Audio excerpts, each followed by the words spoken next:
सेठ मदनलाल शहर के प्रसिद्ध और सबसे धनी व्यापारी थे। उनके यहाँ नौकर चाकरों की पूरी टोली रहा करती थी। भगवान की कृपा से उनके घर लक्ष्मी धन वर्षा करती थी। सेठ मदनलाल की एक सुंदर, सुशील और शिक्षित बेटी थी, जिसका नाम कल्पना था। कल्पना अपने माँ बाप की इकलौती संतान थी, इसलिए लालन पालन में किसी प्रकार की कमी नहीं हुई। माँ बाप का प्यार भी बराबर मिलता रहा। सेठ के जीवन में किसी प्रकार की कोई चिंता नहीं थी, किंतु कहते हैं जिसके घर बेटी जन्म लेती है उस घर माँ बाप को चिंता होने लगती है। कल्पना पढ़ लिख कर शादी के योग्य हो गई थी। माँ बाप को कल्पना के शादी की चिंता सताने लगी। जगह जगह योग्य वर ढूंढने के लिए रिश्ते नाते के लोगों को लगाया गया। काफी तलाश के बाद 2.5 साल के बाद एक योग्य वर ब्रजपाल की तलाश हुई। ब्रजपाल चौधरी सत्येंद्र का पुत्र है। नाम से ही पता चलता है कि चौधरी सत्येंद्र धन से भी चौधरी है। सेठ मदनलाल ने चौधरी सत्येंद्र से अपनी पुत्री कल्पना के लिए ब्रजपाल से ब्याह कराने की बात की। चौधरी सत्येंद्र ने कल्पना से अपने पुत्र के विवाह का आश्वासन सेठ को दिया। चौधरी जानता था सेठ की कोई और संतान नहीं है। कल्पना उसकी इकलौती संतान है और सेठ की उम्र 50 साल से ऊपर है, अर्थात अब इसकी कोई संतान नहीं हो सकती।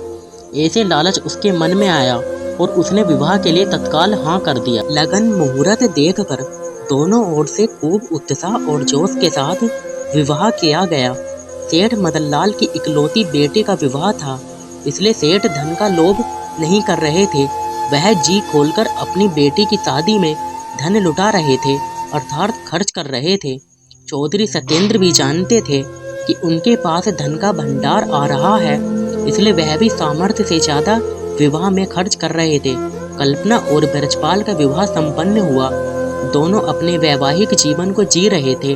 कल्पना भी अपने ससुराल में खुश थी और ससुराल वाले भी कल्पना के स्वभाव से प्रसन्न थे। कल्पना के स्वभाव से रिश्तेदारों में भी कोई नाराजगी नहीं थी।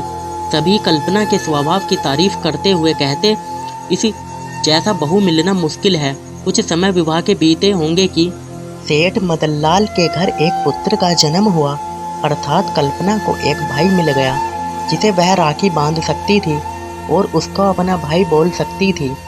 सेठ के घर खुशियों की झड़ी लग गई। बेटी का विवाह हुआ, अच्छा घर मिल गया, इसकी तो अपार खुशी थी। किंतु पुत्र रतन की प्राप्ति लंबी प्रतीक्षा के बाद हुई। यह खुशी को दोगुना करने वाली थी। सेठ मदनलाल के घर पुत्र का जन्म सुनकर कल्पना के ससुराल वालों के पैरों तले जमीन खिसक गई, जैसे उनकी सारी संपत्ति छिन गई हो। उन्होंने शादी इस लालच में की थी कि वह मदनलाल के सारी संपत्ति को एक दिन प्राप्त कर लेंगे, किंतु बेटे के जन्म के बाद यह मुश्किल हो गया था। भाई के मिल जाने से कल्पना के जीवन में खुशियाँ आनी चाहिए थी, किंतु यह उसके लिए दुख का कारण बन गई। सास ससुर पति सभी अब कल्पना को दुख देने लगे और उसे प्रताड़ित करने लगे। दहेज और धन के लालच में कल्पना को मारते पीटते और दिन दिन भर भूखा रखते। किंतु कल्पना की आदर्श इतने ऊंचे थे, उसने अपने माता पिता को इस यातना और कष्ट के बारे में भनक तक नहीं लगने दी। सेठ कल्पना से मिलने और अपने बेटे की छठी अर्थात नामकरण संस्कार में निमंत्रण देने के लिए खुशी खुशी ससुराल पहुँचे। चौधरी और ब्रजपाल सेठ को देखकर असमंजस में पड़ गए कि वह कल्पना से कैसे मिलवाएंगे। सेठ सभी घटना को जान जाएगा और हमारे विरुद्ध कार्यवाही कर सकता है। तत्काल उन्होंने निष्कर्ष निकाला और कल्पना को समझा दिया, किसी भी प्रकार की बात अपने पिता को बताई तो अच्छा नहीं होगा। अनेकों प्रकार की धमकियां देकर कल्पना को उसके पिता से मिलवाया गया। बेटी भी कर्तव्यनिष्ठ थी, उसके संस्कार पुराने थे, अर्थात वह जानती थी पिता के घर से डोली निकलती है और ससुराल से अर्थी। इसी आदर्शों से वह बंधी हुई थी। कल्पना ने पिता का खूब स्वागत सत्कार किया। बैठे बैठे अनायास उसके आंखों से आंसुओं की धारा फूट पड़ी। पिता कुछ समझ पाते इससे पहले बेटी बोलती है, पिताजी यह मेरे खुशियों का आंसू है। बचपन से मैं भाई के लिए तरसती थी, अब जाकर मुझे एक भाई मिला है जिसके कलाइयों पर मैं राखी बांध सकती हूँ। बस यही सोचकर मेरे आंखों से आंसू निकल गया। पिता को यह बात समझ नहीं आई। कुछ शंका और कुछ डर के कारण अधिक बातों को कुरेदा नहीं। सेठ नामकरण संस्कार में सभी को न्योता देकर अपने घर वापस लौट आए। नामकरण का दिन आ गया। चौधरी सत्येंद्र और ब्रजपाल दोनों को भी सेठ के यहाँ जाना था, किंतु उन्होंने वहाँ जाना स्वीकार नहीं किया और कल्पना को डरा धमकाकर वहाँ भेजने की साजिश करते रहे। दोनों के मानवीय मूल्य इतने गिर गए कि उन्होंने एक नवजात शिशु की हत्या करने का भी षड्यंत्र रचा दिया। उस षड्यंत्र को पूरा करने के लिए किसी और का नहीं, कल्पना का ही प्रयोग करना चाहा। ब्रजपाल कल्पना की पिटाई करते हुए कहता है, या तो तू सदा सदा के लिए अपने मायके चली जा, या अपने भाई का गला दबाकर हत्या कर दे, जिसके बाद उसकी सारी संपत्ति हमारी हो जाएगी। कल्पना ऐसा नहीं कर सकती थी। वह अपने खातिर किसी निर्दोष को सजा नहीं दे सकती थी। अपने ऊपर हजारों यातनाएं सह सकती, लेकिन किसी निर्दोष को सताना यह उसके संस्कारों में नहीं था। काफी देर सोच विचार कर कल्पना ने एक अभूतपूर्व निर्णय लिया। कल्पना ने 3 पत्र लिखे। पहला पत्र अपनी माता के नाम, जिसे वह अपने जन्म देने के लिए धन्यवाद करती रही और सदा उनकी बेटी बनकर जन्म लेना चाहती और उनके गोद में खेलती, ऐसा भावों को प्रकट कर माफी मांगते हुए उनसे अगले जन्म में मिलने की बात लिखती है। दूसरा पत्र ससुर के नाम, जिसे वह पिता के रूप में चाहती थी और उनका सेवा भी की। अपने पिता से कम नहीं माना, किंतु उन्होंने अपनी बेटी के रूप में उन्हें कभी स्वीकार नहीं किया। इसके लिए वह अपने को ही दोषी मानती है और अपने ससुर से माफी भी मांगती है कि अगले जन्म में फिर से मैं एक अच्छी बहू बनकर आपके सामने आऊंगी।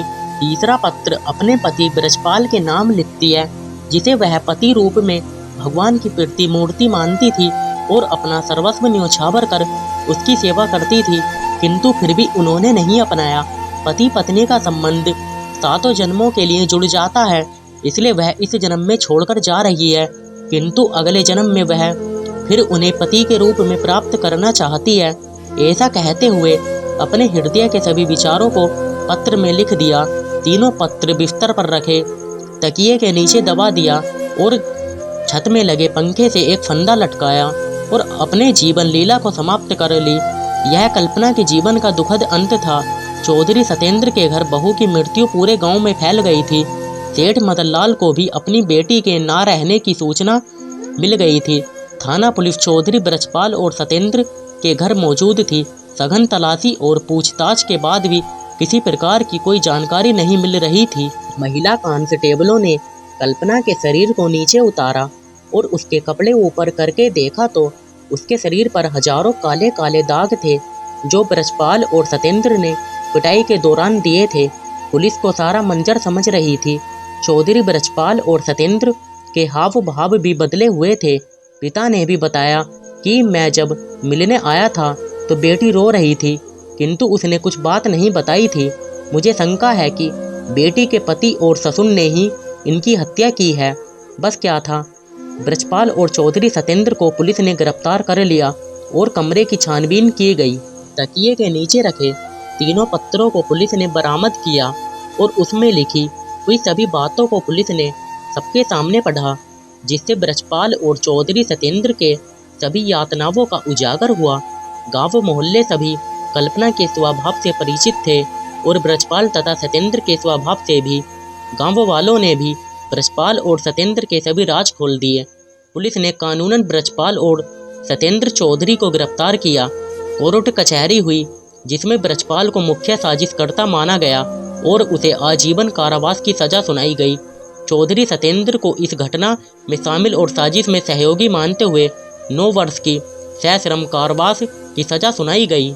इस घटना से यह सीख मिलती है कि लालच में किस प्रकार ससुराल वालों ने अपने बहू का अनादर किया, उसकी पिटाई की, किंतु इस घटना के प्रभाव में केवल कल्पना नहीं आई, अपितु कल्पना के साथ बुरा बर्ताव करने वाले भी बुरे दंड को भुगतान के लिए अपराधी हुए। इससे एक बेटी का सब कुछ उजड़ जाता है, वह 2 परिवार बिखर भी जाते हैं। समाज में फैली इन कुरीतियों को समाज के लोगों को ही दूर करना होगा, अन्यथा आज ही एक कल्पना इस घटना का शिकार हुई है, न जाने कितनी ही कल्पना फिर शिकार होंगी। समाज को अपने आसपास हो रहे अत्याचारों के प्रति आवाज उठाना चाहिए। अगर कल्पना के पास पड़ोस के लोगों ने आवाज़ उठाई होती तो आज कल्पना उनके साथ होती और दोनों परिवार एक साथ होते। दहेज के लोभी को भी कड़ा संदेश देना आवश्यक हो गया है कि वह बहू को ब्याह कर लाते हैं जो उनके घर की लक्ष्मी है, ना कि वह किसी धन कुबेर को उठाकर लाते हैं जो उसके घर धन वर्षा करे। दहेज के प्रति समाज का नजरिया बदलना आवश्यक हो गया है, नहीं तो कितनी और बेटियों का घर उजड़ेगा। वह बेटी हमारी और आपकी भी हो सकती है। मेरा वीडियो आपको थोड़ा भी अच्छा लगा हो तो चैनल को सब्सक्राइब कर देना और वीडियो को लाइक कर देना और बेल आइकन को ऑल पे प्रेस कर देना फ्रेंड्स, जिससे आपको ये फ़ायदा होगा जब भी मैं कोई नई वीडियो अपलोड करूँगा उसका नोटिफिकेशन सबसे पहले आपको मिलेगा। Thanks for watching.